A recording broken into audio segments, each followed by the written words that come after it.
Thank you for Patreon now for donating to the Patreon. Guys, it's Vandy. I'm back into the Pokemon Brilliant Diamond video. Enjoyed the like, comment, subscribe, and start hobby. And the last one, we ended up completing the Sinnoh Dex, which was something I didn't want to do to begin with, but because we had to do to progress the backstory, or not backstory, but the rest of the post game, we did it.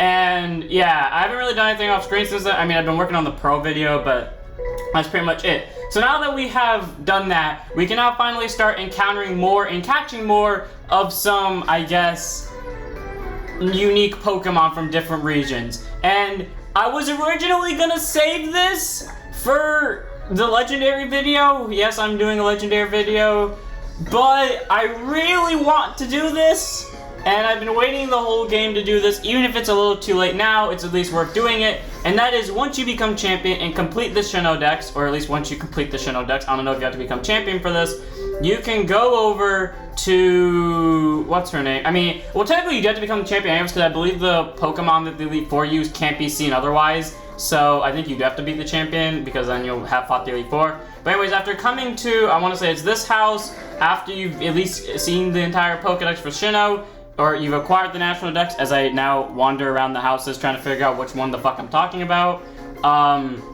there will be a certain NPC who will give you a certain item.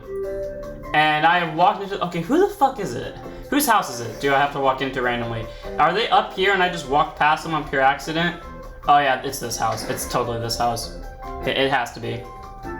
Yep, if you come back here and you talk to her, she'll tell you that you can now get a new Pokemon. And one that I've been waiting for this whole time, Eevee. I so badly... What the fuck was that? Is that Eevee's cry? What?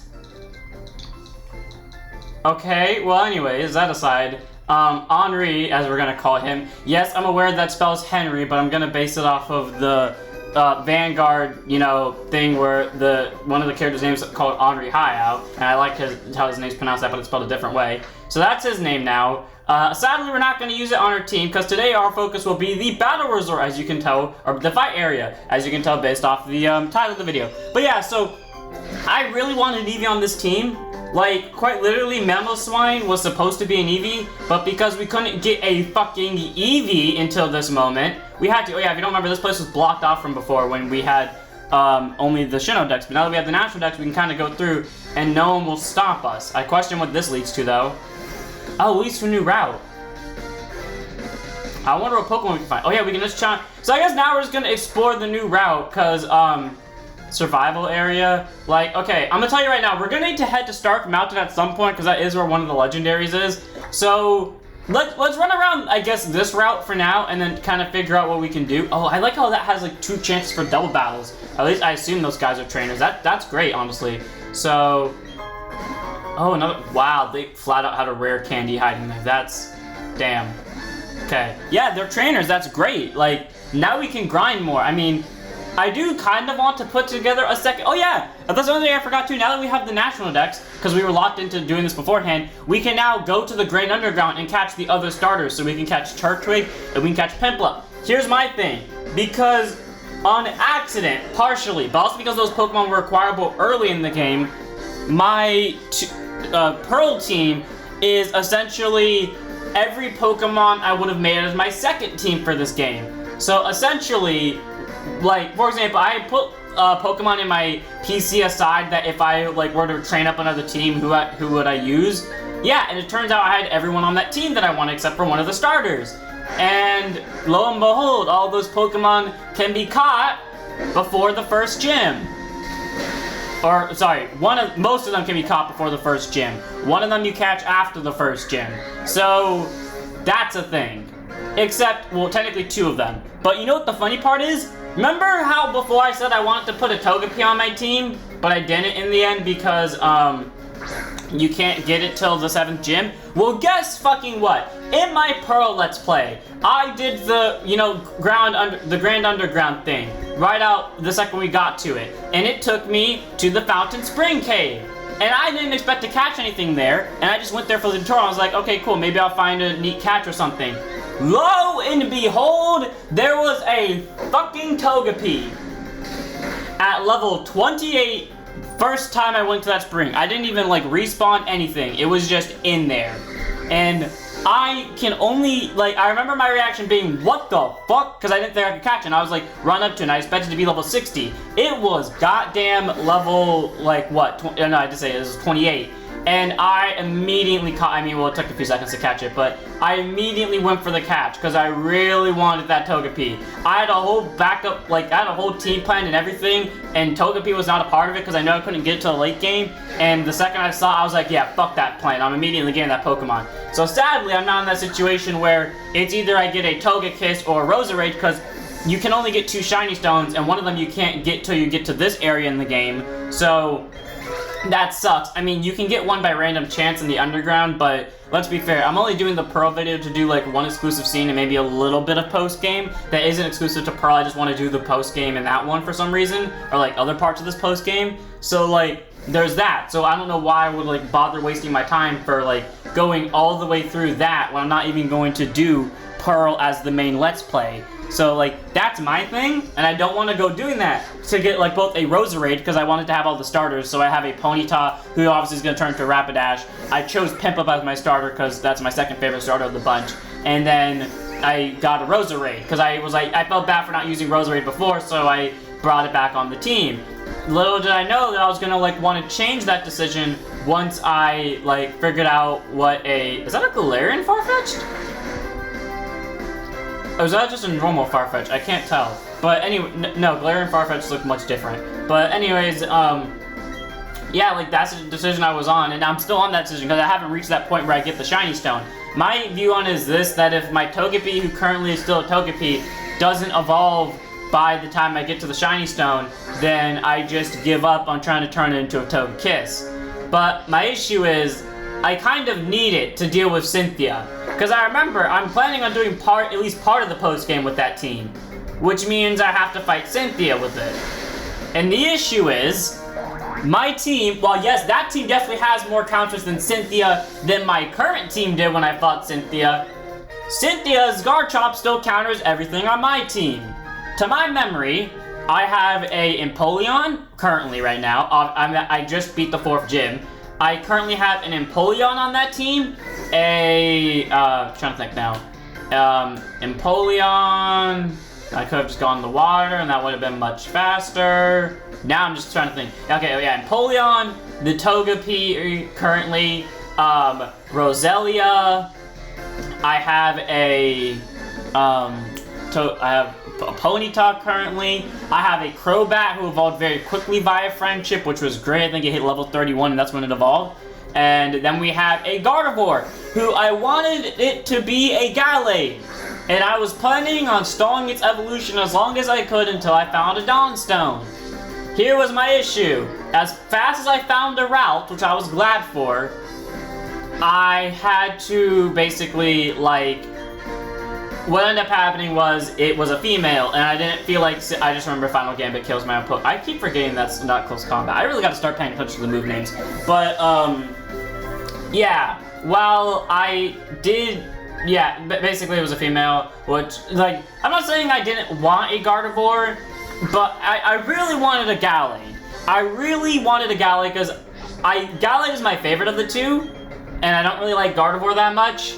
And I know it could still evolve into a Gardevoir if it was a male Kirlia, but I would just be ready to press the B button. But because it has to be a male Kirlia that evolves into a Gallade via a Dawnstone, I essentially gave up on that goal the second I saw that it was a female, and I was like, well, I guess I'm getting a Gardevoir. Like, that's what the decision I made before I caught it anyways. I ran into the room that it was, or before I ran into the room it was supposed to be in, I said to myself that if it's a male, I'm gonna stick through that plan, I'm gonna turn it into a Gallade one way or another. Okay, apparently our teammate here is just staying dead. I am sorry, Staravia. Unless I find Revive. Great. Okay, Australia just doesn't want to stay down there. But yeah, I basically made a promise to myself to where if it was a male, I was going to keep it alive as long as I could and turn it into a Gallade when I get the chance.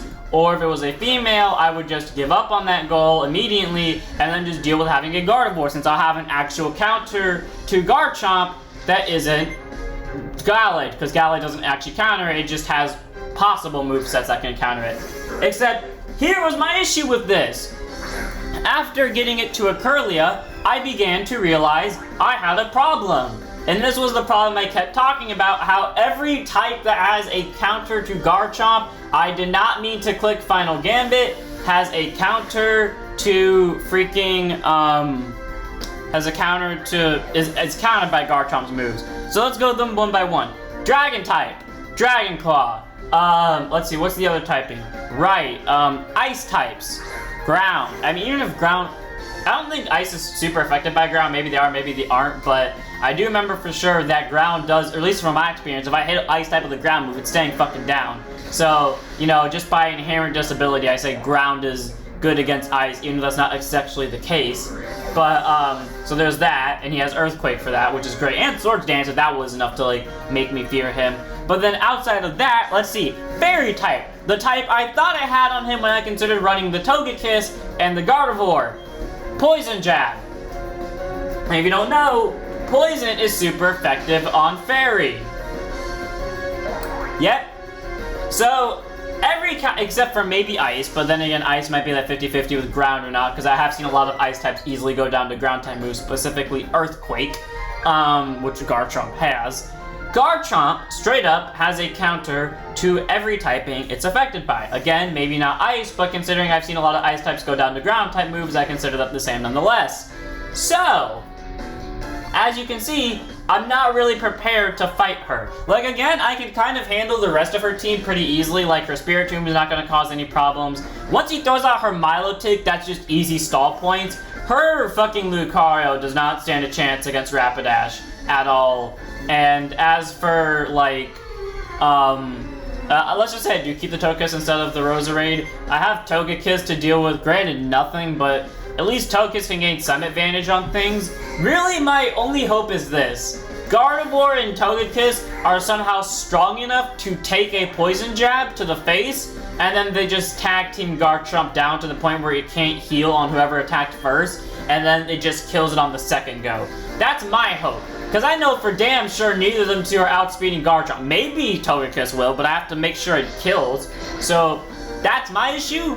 I don't know how dead I am when we get to Cynthia, because frankly, again, my team is not remotely ready for that. And like, if we do get rid of the Roserade, my plan to replace the Roserade is just with a Weavile / Abomasnow. And Abomasnow definitely ain't outspeeding that Garchomp, and it will definitely die to Poison Jab and or Earthquake.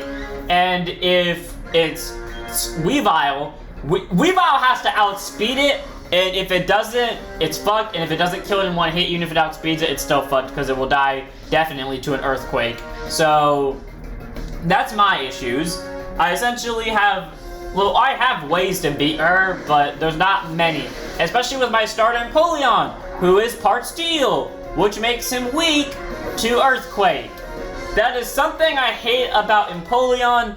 The fact that, like, no, that's legitimately something I hate about Empoleon, how Empoleon, well, no, just any of the starters in general, actually, except for Infernape. Infernape's the only starter that didn't get hit by this, where if you look at their, if you look at the starters, and you look at their original typings, unlike how X and Y, they made typings to where, actually, yeah, unlike X and Y, where they just made typings where the, type that was already super effective against them, when they get to their final forms, are more super effective against them, like, for example, Greninja was a Water Dark type compared to Chestnut, who was a Grass and Fighting type. So, or Chestnut, whatever you call him. So, you know, that was like dual super effective on them. And same how like Delphox was a Fire and Psychic type, which is both weak to Water and Dark type. So, that's kind of the issue we arrived in. And that's, and what way Sinnoh took it is, let's give the Pokemon that are strong against each other a typing that is weak to each other, except for Infernape. Here's what I mean by this. If you look at Empoleon, Empoleon's a water type originally and becomes part steel. Infernape, a fire fighting. Fire is not super effective on water, but it is neutral when it's water and steel, because steel is super affected by water. But then, because Infernape's a fighting type, it does more damage.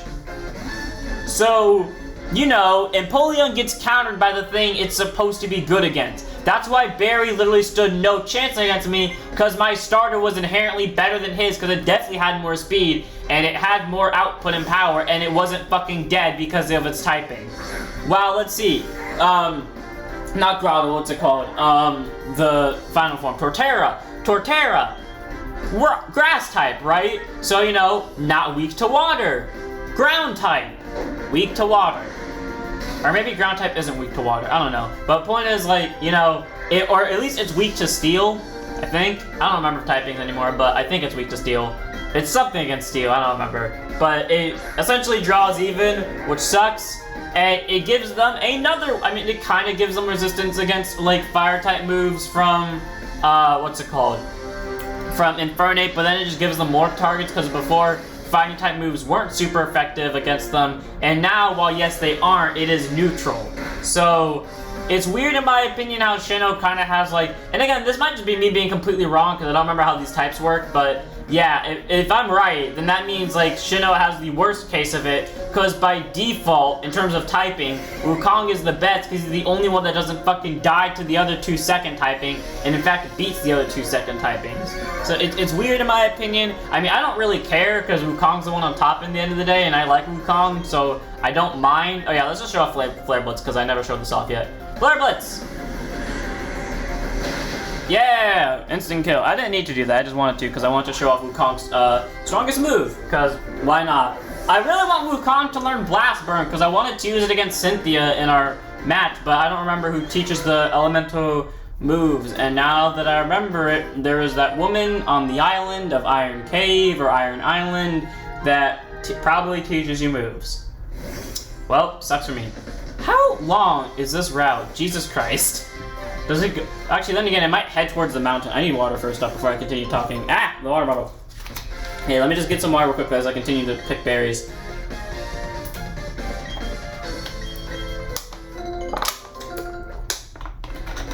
Okay. I'm good. Oh god, my throat. Okay, anyways, that aside. You know, I'm just like, what was I doing? I was running around with like the typings and my current team in Pearl. I think Pearl will honestly be fine. My end goal is to be able to play using my Pearl team to finish up like the rest of the post game, like do the rematches with the Pearl team, because I want to show that off. But I don't know for sure that's gonna happen, because who knows how many typings I would have missed at that point, right? Like, for all, because like this game, I've been catching almost everything I've seen. In Pearl, because I'm trying to speedrun it, I feel like I've missed a lot of Pokemon. Granted, you don't have to catch them all, you just have to fight them all. But, you know, I feel like I've missed a good chunk. Oh my god, Dratini. But I feel like I've missed like a good chunk of them, and that sucks. Because that means I'll have to like do the whole thing just to get the Pokedex entries. And then I'll have to like, you know, fight against, I forgot Dragon Pulse Super Effective on you. And then I'll have to like, you know, afterwards I have to fight against all those other people, except I don't think my team's ready for like, because for example, to my memory, if I get rid of my Roserade, never mind, I was gonna say if I get rid of Roserade, I have no counter to Rourke's team, but then I remember my starter's a fucking water type. Of course I'm gonna have a counter to Rourke's team. Oh, I swear to god if you have a Dragonite. Actually, that's something interesting I have to say. I used to not like Dragonite. Dragonite used to be my least favorite Pokemon in all of Pokemon, or at least one of my least favorites, because I think it just looked derpy to me. I loved Dratini because it looked cute to me. I love Dragonair because it feels like so elegant and majestic. And I just hated Dragonite just because it looked derpy or like fat or just weird to me in general. But I don't know, maybe it's because after seeing like Ash's Dragonite beat the shit out of Dragonpult with, I'm just gonna call it Dragonite Death. Well, there's the fucking Dawnstone. Oh, that's the only Dawnstone. If it is, then I made the right decision just sticking with the girl one for Gardevoir. But anyways, like, I don't know if it's just Ash's match that made me like Dragonite all of a sudden, but for some reason now I suddenly like Dragonite, and I don't know why, and I kind of want to go catch a Dratini.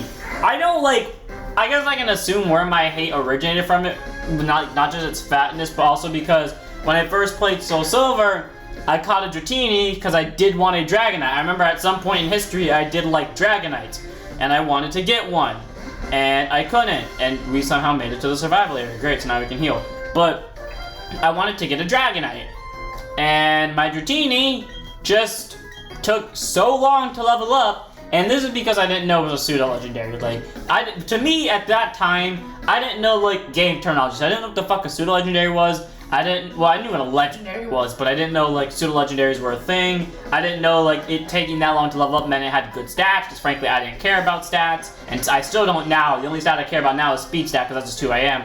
But yeah, so that's a whole thing. Oh, Stark Mountain, he's telling us about this. Oh yeah, he said there's a magma Pokemon. Well, yeah, no, there's a legendary up there, like I said before. And I'm gonna catch it. Not in this one, no, but we've at least made headway to it, and that's the important part. Can I please figure out where I'm going? Or is it full of dreams? Wow, kid, that kind of hurts, not gonna lie. Let's just check every house. Okay, there's a cameraman there. There's a move that doubles poisoned. Oh, wait. Oh, wait, Facade? Is that Facade? Is it? Hey, I remember that move. I remember that so well because I remember in, I think it was Black and White or maybe it was some other game where I had gotten screwed over by Facade. Or not screwed over by Facade, but I had Facade. And I was fighting, oh, that guy filmed the Gyarados thing. But I was fighting someone and I got poisoned. And I remember like I was just like last ditch effort Facade even though I knew I was dead. And turns out Facade had double damage because I didn't know it did that. And I easily beat past them as I currently try to make sure my computer is still alive. Okay, well there's a trainer. Hi Wukong. You know, we should let Wukong come back out because I just remembered I'm just like running through this with Lucario for whatever reason.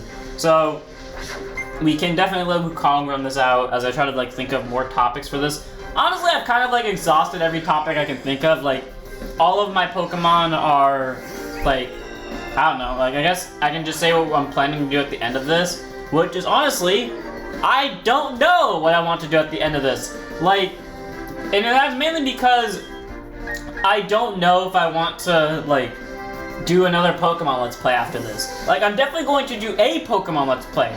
Probably not Scarlet and Violet. Actually, but you know what the funny thing is about it too? Is if I actually did do Scarlet and Violet, if I've done the math right, the week this ends is the week Scarlet and Violet comes out. So, you know, technically speaking, I could end this Let's Play, and then the week after, it immediately goes to Scarlet and Violet. And that'd be like a fun little thing to have, right? Because that just makes it super easy for me to just do uploads. Except the issue is, 1, I have to buy Scarlet and Violet, and 2, I'm honestly not like looking forward to it because I've heard a lot of things about Scarlet and Violet. I haven't heard bad things about it. I've heard just like it doesn't have, or like it won't have level capping, or like, you know, just things from people that have already played it or like have like the demos of it at least. And I'm kind of like, it doesn't sound fun to me because my big thing with Arceus, the reason I hated Arceus the most was just because it felt like it took so long. And for me, after hearing, I guess, Scarlet and Violet, that feels like it's gonna take long too, because for me what made it long was the fact that we had like, I'm not gonna say like whole region, because obviously you explore the whole region of a game, but like this one felt like an actual whole region. Like you went to different, kind of like Alola where you went to different places on islands, except, you know, it said you went to like different subsections of an island, but it felt like so big because you could genuinely travel around the whole thing. And Paldea region, from the map I saw, that's a big ass place. Like, even if that's just what the map looks like, that is way too long for me to like willingly sit through a game. Like, not worth it for me, because that just, I don't know, seems way too boring. Like, it would just take too much effort and energy to accomplish, and it just seems just so arduously long, especially because there's apparently 18 gyms, which I'm not saying is a problem, because in like other Pokemon games, like for example the Gold and Silver games, you had to, if you can't tell, I'm also waiting for this to turn to a double battle again like it was if you, I didn't mean to do that. But yeah, like the Gold and Silver games, they had, what was it, like 16 gyms you had to do? So like, I'm not bothered about the gym amount, but, well actually I kind of am, because at least those ones, one of them was only until the post game. Well, would you count, I think Canada would count as the post game of that game, but like, you know, I feel like that would just take way too long just to, you know, complete or finish, and it just does way too much work for, like, I guess getting the gyms. Now, if it's only 8, fair enough, and from what I've heard, terrestrializing, it adds a little bit of strategy to it, fair, but, I think my other thing too is, like, level capping, to be more exact. Me personally, I love level capping, because, like, in some games, it just makes it easier for someone getting into it. Or like, you know, if you don't want to pour fucking hours into this, it makes it easier for you so you don't have to just straight up grind. Because I'll tell you right now, like, if Pokemon Brilliant Diamond involved me grinding to play it, I honestly wouldn't like walk through it. Like there's one game where I will willingly grind in, and even then, you don't have to grind in that game until the very, very, very late game if you really want to. And even then, you don't have to grind, it just makes your life easier. But me personally, I just prefer it to be on the, like, a capped level, because that means it's easier. You don't just get, like, have to grind the whole time just to match up to something. Now, my other thing is this, and something I read and something I agree with, where they should do it where there should be a challenge mode for the people that actually want it to be hard, and there should be, like, I guess a normal mode to where that's the one that's level capped. And honestly, I like that. If you want to have your thing go with a little more challenge, everything's harder, everything's a lot fucking tougher than usual, then go ahead. Like, I heard that Black and White 2 apparently had a challenge mode, which is something I didn't fucking know about. Did Black and White 2 have a challenge mode? Because that's what someone said. They're like, it had a different difficulty where Iris's Pokemon was like 4 levels higher than some other thing. And my view on that's like, if that actually was the case, then fuck yeah, that's great, because that means, you know, if you wanted to play it on easy, you can. But if you wanted to play it on hard, then you could also very much do that, and that's something I would like them to do if that ends up being the case, where if you want it to be fucking hard as hell, and like there's things that can actually kill you and make this game a lot more hellish for you, then go ahead, do that. Make it a hard mode. But if you want it just to be like a nice, low-key, chill thing, put it on normal mode, that'd be great too. Like, that's how I see it. Or like, you know, if it starts out on hard, it gives, I don't remember what the game was, but I know there's a game where you can set it to a hard mode, and then if you die, it gives you the option, do you want to put it on easy? Or like, at least lower the difficulty by one level. So like, if it was on extremely hard, it would go to hard, and if it was on hard, it would go to normal, and you get the point. And that's something, in my opinion, would be great. Because, you know, a lot of things could be, like, very big, deadly threats in the Pokemon game. Hello. Oh, I forgot we're calling this poison. I'm sorry, buddy. I don't think I have a way to cure you, sadly. My baby. Oh, we got Energy Ball. How long is this fucking route? Like, goddamn. How close am I to the mountain on, like, a scale of 1 to 10? Because now I'm curious. Oh, I am, like, right there. I see. Okay. I mean, is it worth continuing just to get to the mountain? Because, like, the thing is, I don't know when the legendary episode is coming. Because this episode's getting uploaded Friday the 3rd. Or sorry, Friday the 4th. For me right now, it's November the 2nd. So, you know, on a Wednesday, by the way. So right now, I don't know what my current upload schedule is. Like, I have to finish the Pearl game, then I have to do the remake, or then I have to do the rematches, and then I have to do the, like, a very small thing I'm gonna have to do over the weekend, which isn't fun for me, because I have to get, like, the audio right and everything for that shit. So, there's that I have to do, but also, there's just, the Legendary episode. And the Legendary episode, well, I've already started it, because I did it while I was doing the Sinnoh video, or, like, the Sinnoh Dex video. Oh, you. I have not seen your ass in forever. You honestly look cute in this game, but I know your evolution looks ugly as hell, so never mind. But yeah, like, I know in Sinnoh Dex, or at least in between Sinnoh Dex and this video, or between the Sinnoh Dex and, no, actually, yeah, the Sinnoh Dex in this video, I recorded part of the Legendary Pokemon video because I had to fight some Legendaries to get to the Sinnoh Dex. So, I know that, like, I have at some point started the video, but I know it's going to take a lot longer because there's at least 3 Legendaries I have to get in one area. There's a 4th Legendary, and then a 5th Legendary I have to get in that same area with the 4th one. Then there's the one in Stark Mountain, and then there's the special one, I'll say, that I don't really want to give it away. And then there's the other one, which is game exclusive, so I have to show off 2 of them. So I have to actually get Pearl up to that stage to show it off. So, or it might be a pseudo legendary. I don't know if it's legendary or not flat, but point is, I have a lot of like gameplay to get to in Pearl, so I can actually catch up to this point, and then at least start catching that one legendary, and then I have to be ready to fight against the fucking Elite Four again, which won't be fun. Because if I barely beat, like, my hope is this, I beat Cynthia officially, because currently my win-loss track with Cynthia is she'll beat me the first time, and then I'll beat her the second time. So currently we are tied 2-2, where I've lost 2 against her, she's won 2 against me, and I've won 2 against her, and she's lost 2 against me.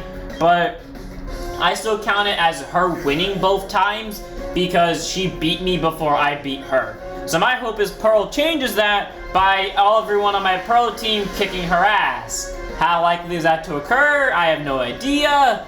Currently, Crobat's kind of just been like, he's been on the sidelines and been there like, essentially the second he comes out, anything I throw him against pretty much dies in 5 seconds. So I'm not really worried about Crobat, but I'm worried about everyone else. So, I don't really know how much farther I have to go on this route at all. I'm kind of tempted to... Wait, you changed languages? Nani? Oh. Huh. He can... God damn it, I talked to him again. Well, if you would be so kind, trade it for... Wait, what was he trying to trade for a Magikarp? Interesting. Okay, well, what anyways. I think for now, I'm gonna end it here. We explored a lot of this place, but we are gonna end up exploring more of it when we eventually try to catch the legendary. So for now, I think I'll call it a close here. I hope you guys enjoyed. In the next one, I have no idea what we'll do. Do not bother me trying to figure that out, because frankly, I don't know myself.